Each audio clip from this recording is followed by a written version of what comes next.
Maybe you've heard the reports. Craft performing impossible maneuvers, instant acceleration to Mach speeds from a dead stop, high-speed, sharp 90-degree angled turns, accelerations that when calculated would require almost an infinite supply of power to attain.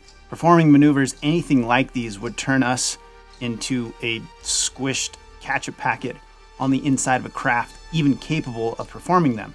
Or maybe you've heard of transmedium traveling vehicles that can go from space down through the atmosphere and even down deep underwater, and then traveling at Mach speeds underwater.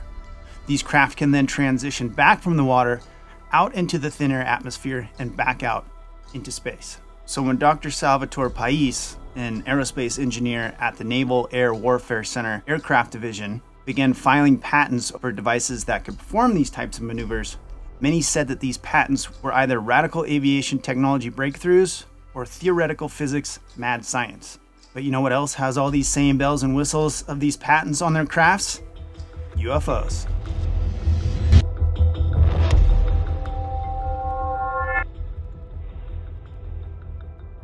The revolutionary inventions detailed by Dr. Pais and his string of mind-blowing patents truly sound like science fiction.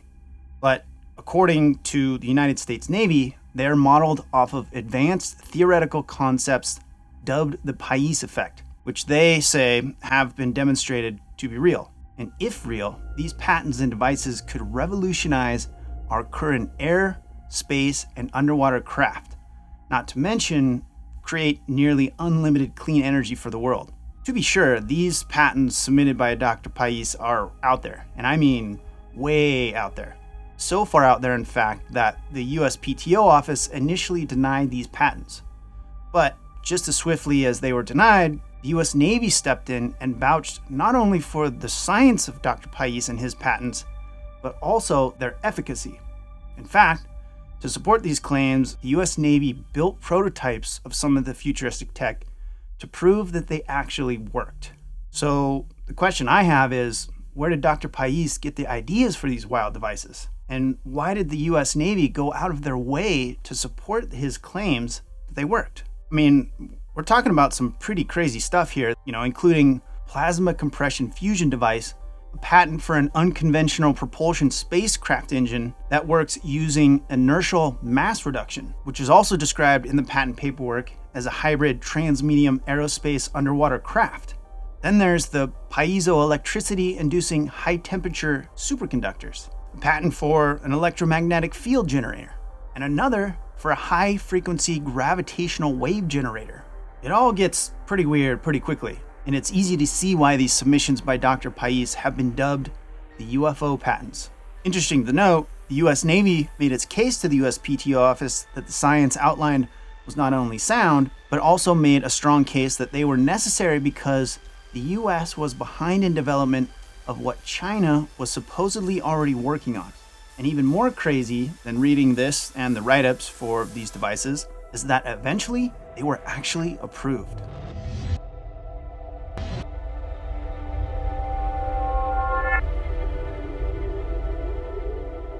Dr. Pais himself is a physicist who received a PhD in mechanical and aerospace engineering from Case Western Reserve University in 1999.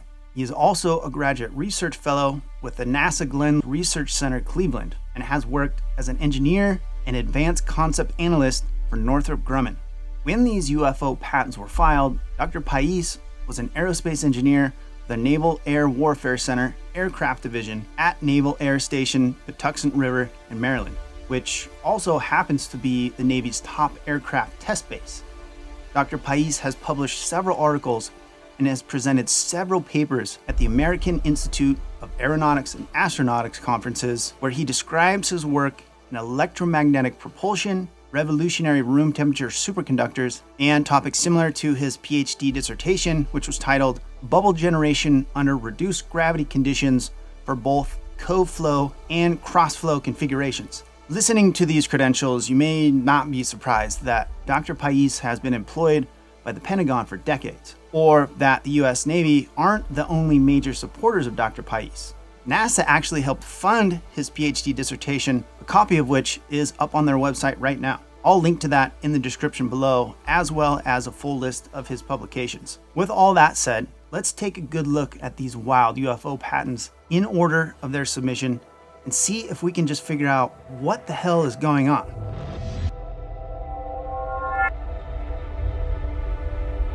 In July of 2015, the Department of the US Navy filed the first of Dr. Pais's advanced theoretical physics-related patents for a high-energy electromagnetic field generator described in the paperwork as being built into the skin of a spherical shell. This electromagnetic field generator includes this said shell and also an electrostatic generator, a thermoelectric generator, a power plant, and a type of electric motor. The shell has embedded material which is polarized in such a way that the materials exhibit strong piezoelectric effect properties that create high-frequency vibrations.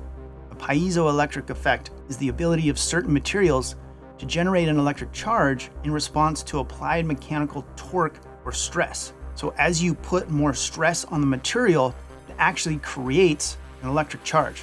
Piezoelectric effects can also be used to convert electric energy into mechanical energy and vice versa.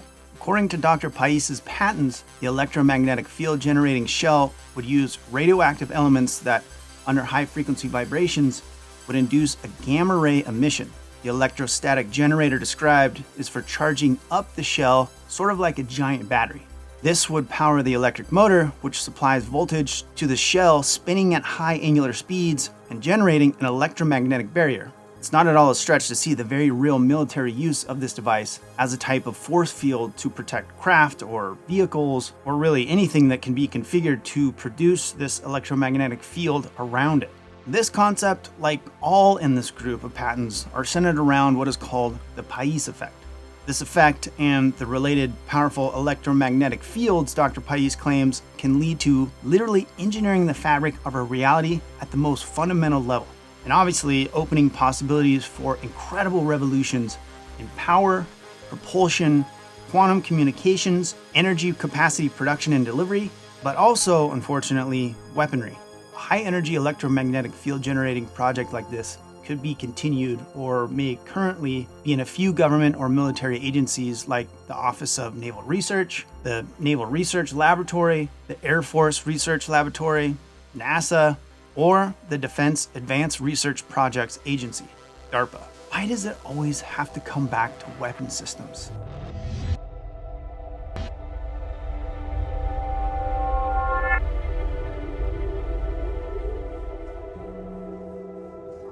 In April of 2016, the US Navy and Dr. Pais submitted their next UFO patent titled Craft Using an Inertial Mass Reduction Device, and it is straight up wild. According to the description in the paperwork, there are 4 known fundamental forces which control matter and therefore control energy. These forces are strong nuclear forces, weak nuclear forces, electromagnetic force, and gravitational force. In this hierarchy, the electromagnetic force is perfectly positioned to be able to manipulate the other 3. According to the paperwork, this inertial mass reduction device uses the tuning of inner and outer cavity walls to form a resonant cavity. Then microwave emitters put out a high-frequency electromagnetic wave, causing the inner wall to vibrate and create a local polarized quantum vacuum outside the craft.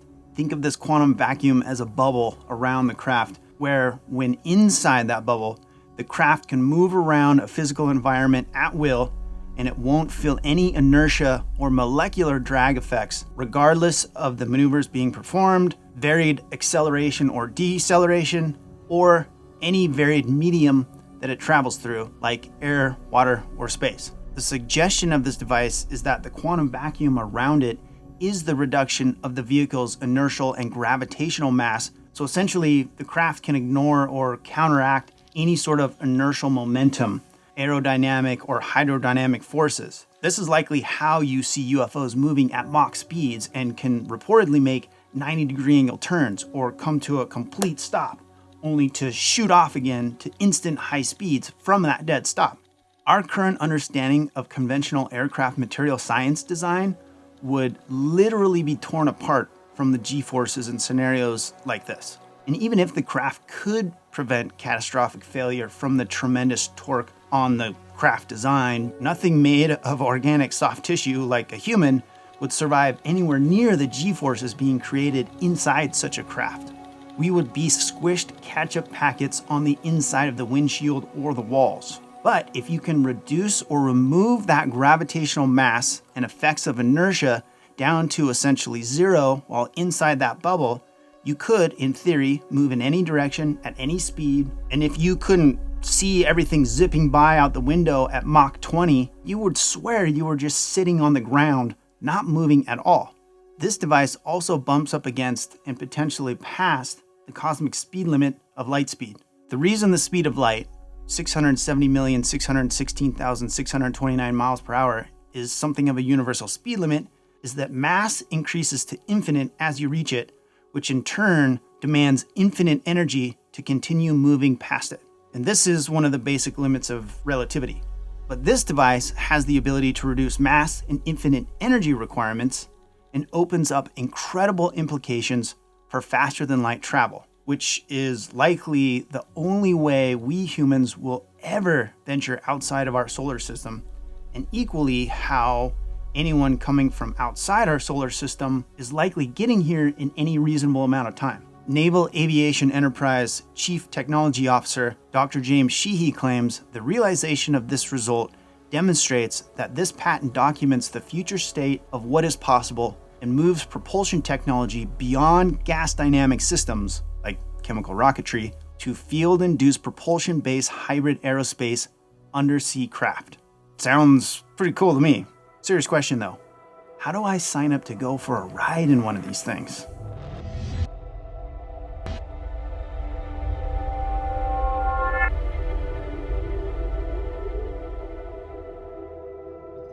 On February 14th, 2017, the Navy filed Dr. Pais patents for what is called a high-frequency gravitational wave generator. To me, when you read it, this sounds like a warp drive for a craft. A year later, almost to the day, the National Science Foundation publicly announced that the Laser Interferometry Gravitational Wave Observatory finally detected gravitational waves from the collision of two stellar mass black holes, which showed that gravitational waves do exist. The gravitational waves can be seen as undulations in the structure of space-time, kind of like ripples in the curvature of the space-time fabric. And this patent claims that the electromagnetic fields generated by the Pais effect could be intersected, generating waves of gravity upon which a craft could propel itself to its destination. So how does this patent, along with the electromagnetic field generator from earlier, match up to science fiction warp drives? As it turns out, pretty close actually. To be sure, the described effects in the patent text, as well as those associated with warp drive theories, have not been experimentally validated publicly to the knowledge of mainstream physics, or as far as I can tell while researching this episode. And to reach these realizations would require overcoming numerous theoretical and practical hurdles. But hey, if you have crashed craft and deep black reverse engineering programs and genius scientists working on this project, anything is possible, right?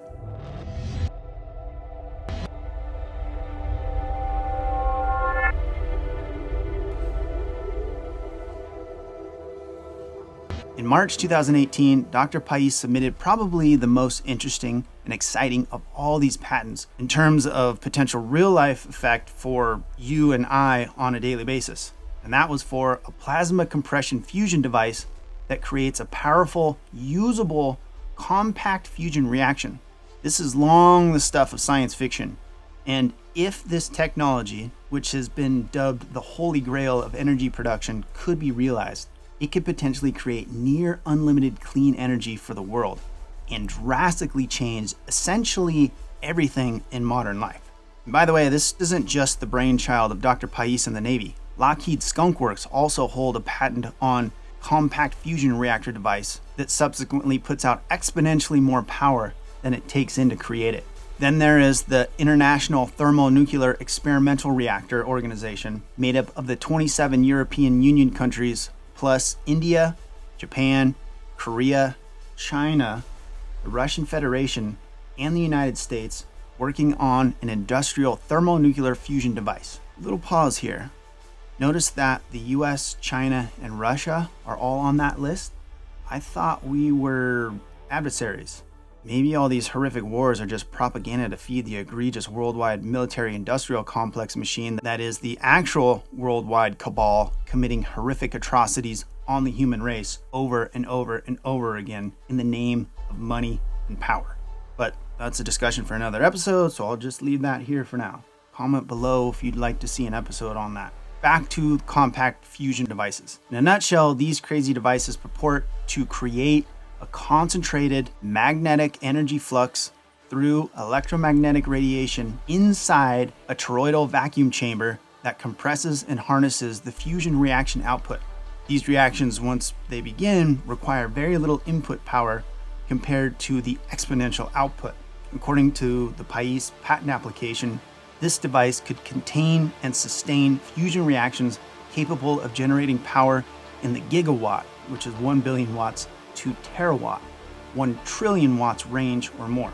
For reference, the average nuclear power reactor puts out about 1 gigawatt of power, which is enough energy for just under 900,000 homes to be powered for a year. Experts agree and theorize that a functioning fusion reactor would lead to widespread cheap energy. The problem is the fleeting nature of the reaction, lasting only minutes and usually only seconds. Specifically, this patent by Pais and Company not only outlines the ability to create and sustain a reaction, but also does it in a very compact package.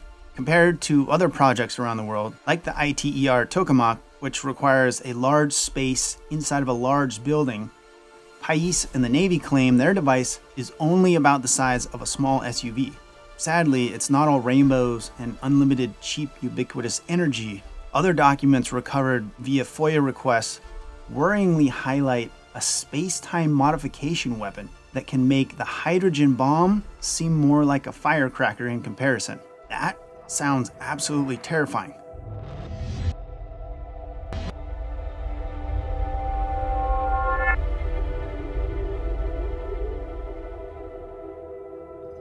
As I'm sure you can tell, the modern world runs on electricity. And it's kind of crazy to realize that it's all delivered by conventional aluminum steel reinforced cable and or copper wires carried through the electrical grids to every light bulb, appliance, television, cell phone, computer, or anything that's plugged in anywhere on the planet. America's grid alone carries electricity from over 7,700 power plants across some 707,000 miles of high voltage power lines and through millions of miles of low voltage lines to at least tens of millions of customers. It's an impressive machine for sure, but like nearly every other early 20th century technology, it's long overdue for an upgrade. The inefficiency here is the resistance those conventional wires create on the energy passing through them, resulting in electrical energy waste bleeding out and being lost along the delivery lines. These losses equal hundreds of billions of kilowatt hours while en route to our homes and businesses. On average, about 5% of the power generated at conventional plants is actually completely lost as the electricity moves from the plant to the final home or business. And 5% might not sound like a lot, but the cost of this energy loss equates to $6 billion annually here in the US alone. And guess who gets to pay for that inefficiency? That's right, you and I. The semiconducting good news is that for decades, scientists have been developing materials called superconductors that transmit electricity at near 100% efficiency with zero waste. This resistance-free attribute of superconductors contrasts dramatically with standard conductors like copper or aluminum, which heat up when electrical current passes through them. Superconductivity is one of nature's most intriguing quantum phenomena and has the potential to facilitate super fast transmission without losing energy even at unlimited distances. The problem is that most superconductors require incredibly low -300 to -400 degrees Fahrenheit or lower temperatures, which effectively makes them impractical for pretty much anything outside of projects like the ITER tokamak devices or very carefully controlled lab environments. So getting any superconductor to operate anywhere near room temperature is a long-standing problem and why the piezoelectricity-inducing high-temperature superconductor patent is so astounding. If room temperature superconductors could be realized, similar to the controlled fusion reaction device, it would absolutely revolutionize the global energy systems. And mentioning fusion reactions again, superconductors also generate powerful electromagnetic fields that can be used to harness those reactions. As noted by Pais in his 2019 American Institute of Aeronautics and Astronautics presentation, the achievement of room temperature superconductivity represents a highly disruptive technology capable of a total paradigm change in science and technology, not to mention being able to facilitate and harness the power generated by compact fusion reactors. And when you step back, you can start to see how each of these UFO patents all work in unison together to potentially achieve some crazy, if not inconceivable, possibilities.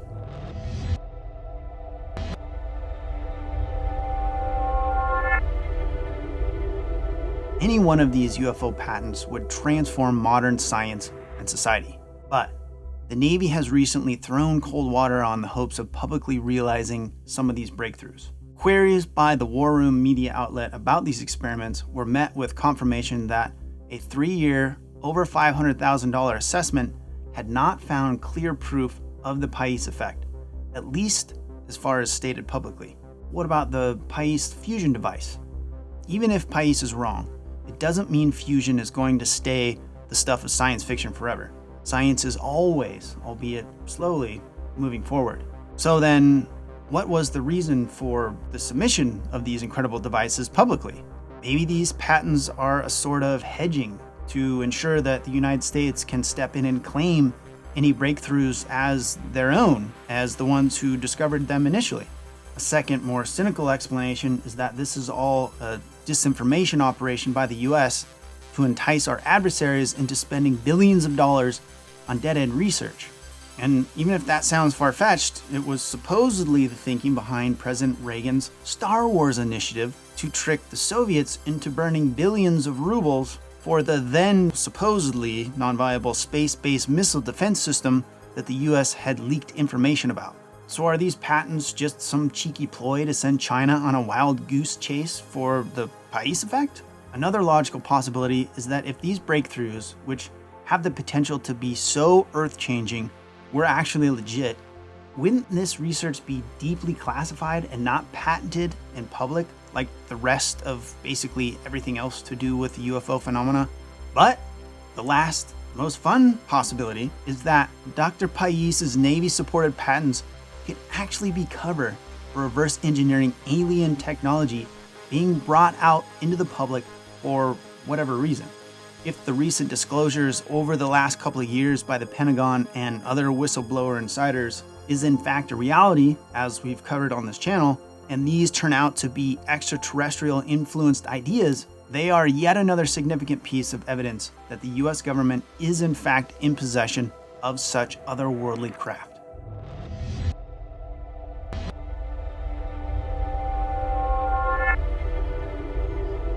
Since the submission of these patents, Dr. Pais and his effect remain largely enigmas on the public science scene. Advanced space propulsion concepts like these are subjects of ongoing research and are not considered viable technologies based on our current understanding of physics. But of note, in June of 2019, Dr. Pais has moved on from his position at the Naval Air Warfare Center Aircraft Division to the Navy Strategic Systems Programs within the DoD in Washington, D.C. Then, as reported by the Warzone outlet in February of 2021, Pais was quietly transferred from the Navy SSP to somewhere within a U.S. Air Force development program. Where exactly and what he's doing isn't exactly clear. Wherever he is currently, you can bet he's working on some crazy advanced physics stuff, potentially with otherworldly parts, pieces, or craft in front of him. And if you ever see this Dr. Pais, thank you for your commitment to pushing the boundaries of what is possible, challenging the status quo. And on behalf of the human species, we are sorry for the ridicule and stigma you've had to and continue to endure over these patents and your work. Thank you for your service and keep up the great work.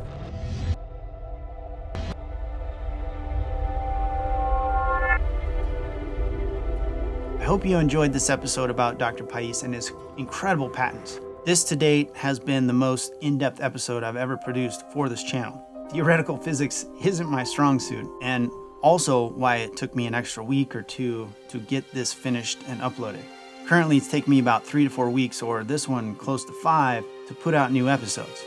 I would love to cut that in half to about every other week, and who knows, I dream of eventually being able to put out a new episode every week someday.